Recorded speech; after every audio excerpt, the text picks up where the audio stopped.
Hey, Mr. A's AP kids, we are back for our third lesson in preparation for the AP test. We finished last time with chapter 29 and the end of World War I. And today we are going to be covering chapters 30 and 31 and moving into the Roaring Twenties. Now, understand what I'm going to provide for you is a very brief overview of the decade. In your folder, you will discover that you have a PowerPoint on chapter 30 and chapter 31. And I advise you to go to those PowerPoints, look at them, watch the embedded videos and the information so that you can gain all of the details. But for now, I just want to hit some of the highlights that you may experience as a part of a question on the DBQ on May 15th. First, what I want you to know is the social upheaval of the 1920s. Now, understand, we remember the 1920s as jazz music and flappers. When you ask people what decade or where would you want to go if you could go back in time, a lot of people will say the 1920s because it's fun. It's named the Roaring Twenties. It's got everything you want if you're a kid. You've got entertainment and music and movies and cars, but that's really not the reality of what was going on. It's false. No way. Not this time. We created it. Not this time. No, not this time. It's totally made up. Was that a part of society? Absolutely. The 1920s is absolutely a decade of youth and a decade of things that are new and have changed. But if you were asked a question about the 1920s, you're probably going to be asked a question that's a little more substantive than about music and flappers. You're going to be asked about societal conflict, most likely, or societal upheaval that's going on in the 1920s. And I just want to point out a couple of things that you can write about if that is your question on the DBQ in 2 weeks. The Red Scare, there is a conflict in the United States with immigrants that are coming from Southern and Eastern Europe. And when those immigrants come to the United States, they're bringing with them their influences and their forms of government. What are these primarily? Socialism, communism, and anarchism. Anarchy! Anarchy! Anarchy! I don't even know what that means, but I love it. That's something that's new to the United States. There might be people here and there that are anarchists or communists, but there aren't that many, and they're certainly not that popular. So what happens is people start to get anxious. Look what's going on in the Soviet Union. Look what's happening there. What if that comes to us? So they pressure their government to do something about it. And there's a guy by the name of A. Mitchell Palmer, who's the Attorney General, decides, you know what? This is an easy solution. All we have to do is go around. Anybody allegedly who is associated with communists or with anarchists, we round them up, we put them in prison, we deport them, we get rid of them. And they have what's called the Palmer Raids. It is a serious violation of people's constitutional rights, but that doesn't matter. All they're worried about is getting rid of that fear. And don't we do that as human beings all the time? When we're afraid of something, we do things or we will put up with things that we normally wouldn't put up with. And that's what's going on in the Red Scare. You also, outside of government actions, you have a group of people, or it's informal, it's not an actual official group, called nativists. These are people that aren't just worried about government, they're worried about these people coming in and taking their job. Well, they took our jobs. They took your jobs. They took your jobs too. They took our jobs. They're worried about these people coming in and changing their neighborhoods. These people from Italy and Russian Orthodox and people from Greece. They don't look like us. They don't talk like us. We don't understand them. They don't understand us. We want them gone. They are a threat.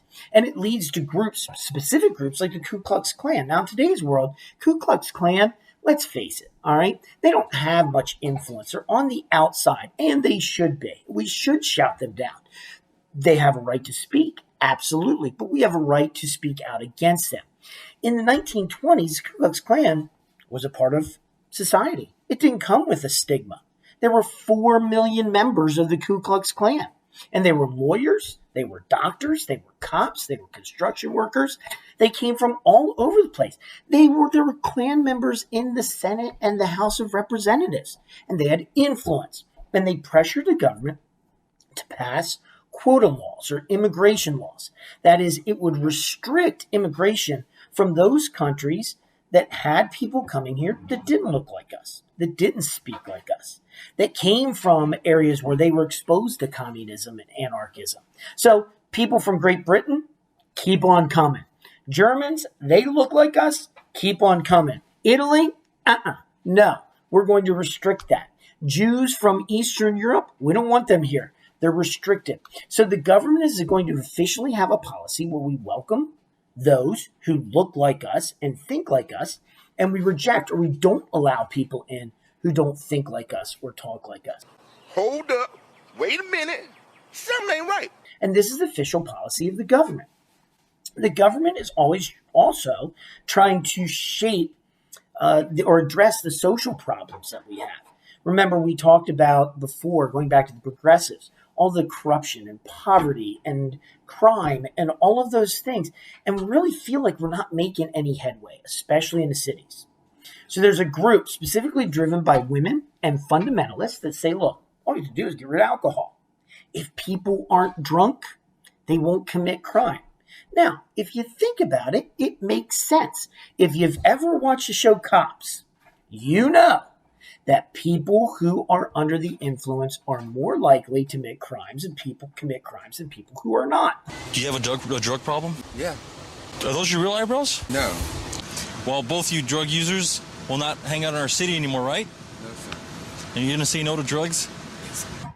And so it makes sense. If we get rid of alcohol, we're going to put a dent in poverty. If we get rid of alcohol, there will be stronger families. It makes perfect sense. The problem is not the theory. The problem is how you're going to implement it and apply it. And it's a complete disaster. The 18th Amendment makes alcohol illegal. Nobody's going to listen to it. Nobody's going to abide by it. You're going to create criminals out of people who were perfect law-abiding citizens. Because you're going to tell people, look, this has been legal for thousands and thousands of years. Now all of a sudden, in the name of what is good for society, what is good for you personally, we're not going to allow you to drink. And people are like, yeah, I don't think so. So it is a miserable failure. Not only do people not obey it, but there are other people that think, we can organize crime and make crime more efficient since we have prohibition. And that's what happens. So not only does it not reduce crime, what it actually ends up doing is making crime more efficient. It is an absolute failure. So you have the Red Scare, the social upheaval, you have these nativist groups, and you have people now that are fighting over what is moral and immoral, what is the norm and not normal. It's a mess. Boy, that escalated quickly. I mean, that really got out of hand fast. One of the big conflicts comes about in religious beliefs, talking about morality, is religion in general.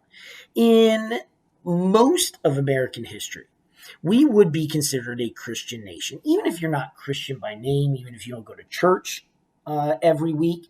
For most of America's history, we are governed and influenced by Christian principles. It's just the way it was. In the 1920s, there's going to be an open challenge to that. Now, before, you had people challenging these things, but they really didn't do things openly. It wasn't real popular. In a little town of Dayton, Tennessee, there's going to be a guy by the name of John Scopes. John Scopes is a little-known biology teacher in this small town. In the state of Tennessee, they have a law. You are not permitted to teach evolution in school. You have to teach creation, the opposite of what we have today. So John Scopes, actually a group behind him, put him up to it so that they could challenge the law, and he goes into a classroom and he teaches a lesson on evolution. He's arrested, and it goes to trial.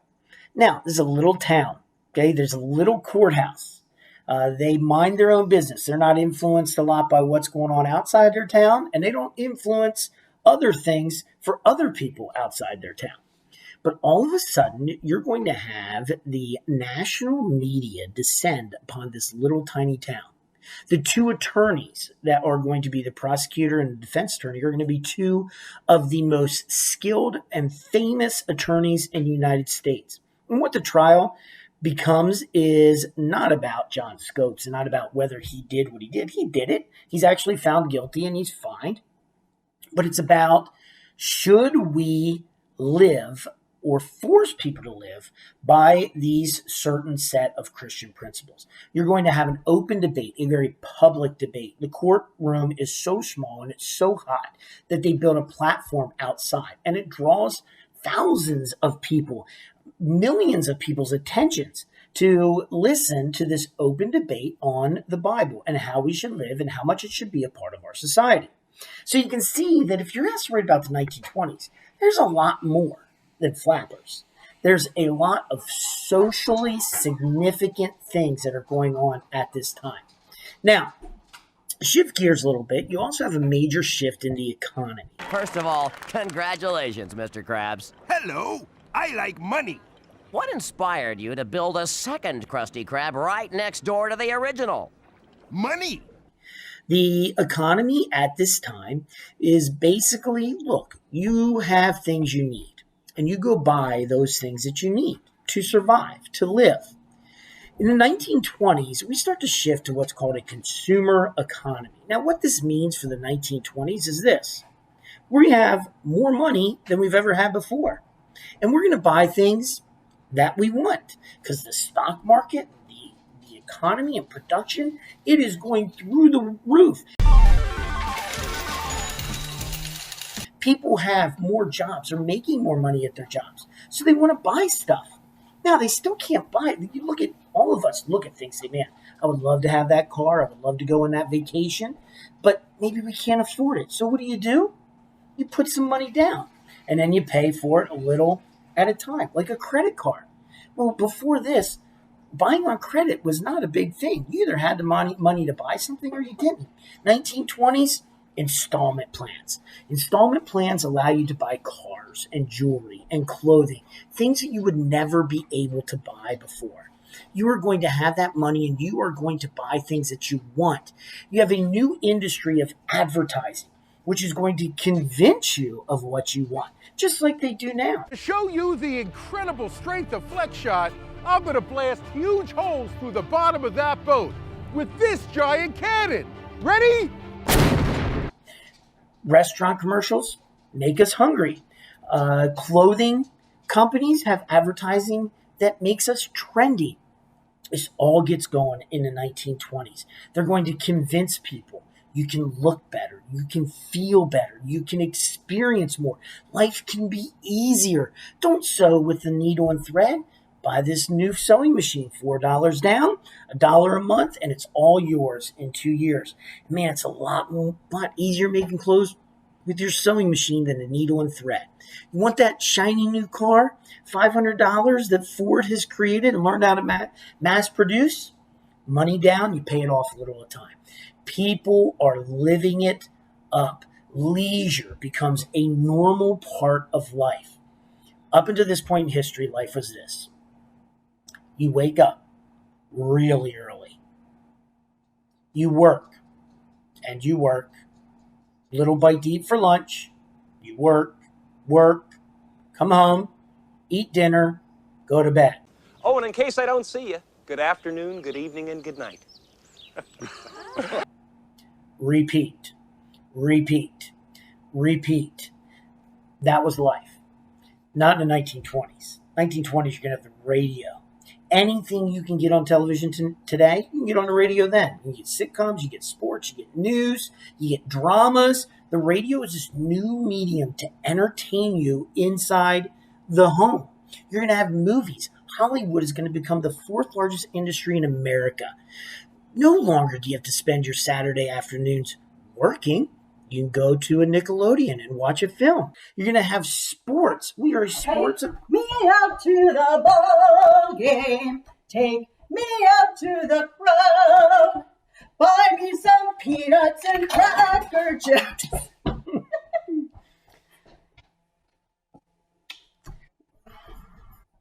Today, our economy, there are billions and billions and billions of dollars in sports. This all gets going in the 1920s. College football, professional baseball, boxing matches. They pack stadiums and arenas all over the country. People have money and time on their hands. Vacations. Nobody went on vacation in the history of the world. I'm talking about normal people. You didn't go on holiday. We did that starting in the 1920s. If somebody would have said to a farmer in 1880, hey, we think you should go to the beach for a week and relax. Well, what am I going to do on the beach? Well, you just sit in the sand and swim in the ocean. No, they would have thought that's ridiculous. Vacations, regular time, to just take time off and relax and to have fun is going to be the new normal. It's going to be driven by the youth. All of the trends that come out of the 1920s. We want to go back to flappers, dance crazes, music. Jazz is going to dominate. Parents in the 1920s are going to think that the music is absolutely awful. This is on our music. This is on our radio station that our kids are listening to. I am so upset. This is ridiculous. Kids are going to love it. Girls are going to start dressing differently. They're going to have skirts that go down to their knees, just their knees. They're going to cut their hair short. They're going to smoke in public. Now, we think big deal, so stupid. It's not to them. To them, it is a major act of rebellion or change. They are making a statement that their generation is going to do things differently. They're going to reject a lot of the traditional morals and norms that have been a part of American society for years. So it is a decade of change, whether that's the conflict and the social issues, whether that's the influence of the younger generation, whether that is what we're buying and what we're selling and how we're selling it and how we're buying it. It is going to be a constant state of change in the 1920s. Now, you also have three presidents in the 1920s who are very different. You have Harding, who's kind of like the fun guy, the party guy. You're going to have Calvin Coolidge, who is like the Sunday school teacher. And then you are going to have Harding.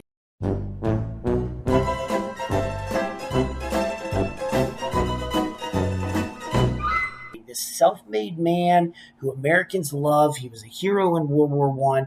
You're going to have these three guys with different personalities, with different interests, but they're all going to have one thing in common. They're going to believe in limited government. They're going to believe in hands off. You let society go where it wants to go, especially economics, laissez-faire economics. You keep the government out of the economy. Completely different than the progressives that we discussed last week.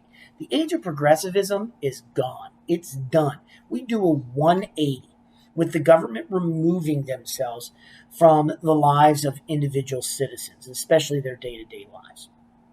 Now, that's a recap of the 1920s. Everything is going well. Okay, the roaring 20s is roaring on until October of 1929. In October of 1929, there's going to be some signs that the economy, it's blasting off, it's exploding, but at the same time, there's some serious stability issues. And the reasons for those stability issues are in the two PowerPoints in detail, and we'll cover it a little bit more in chapter 32. But know that the economy has been growing, but it hasn't been growing always in a healthy way. And what is going to happen is when that starts to be realized, it's going to start a chain reaction. The stock market is going to crash. People are going to lose millions. By 1932, the stock market will have lost 80% of its value. 5,000 banks have closed. The unemployment rate is 25%. People have lost their life savings. People have lost their homes. They have lost their farms. The Roaring 20s comes to a screeching halt. Now, that is just an overview of what we went through in the 1920s, and it's just taking little things here and there to give you ideas to expand on once you go to the PowerPoints and once you do your reading guides. But understand this, that there is a shift that's going on in the 20th century when we had progressivism and the government being involved in life, solving problems, trying to get rid of those problems. You have that move into World War I, where we become focused on foreign policy. World War I ends, and you go back to a hands-off, let it ride kind of thing, and then we get to the end of the 1920s, and we're going to be in that cycle again where things crash, and we're going to deal with hardship, and we're going to deal with struggles. Now, next week, we are going to cover the Great Depression. We'll release that next video. And when we get there, I want you to focus on the generation that's going to pick up and live through the Great Depression, live through World War II. What can we most learn from them? And that's how we're going to be closing these sessions with Chapter 34. But for now, hopefully that gives you a start on your study and expanding of what you know about the Roaring Twenties. And I will see you next week. Mr. Anderson, out.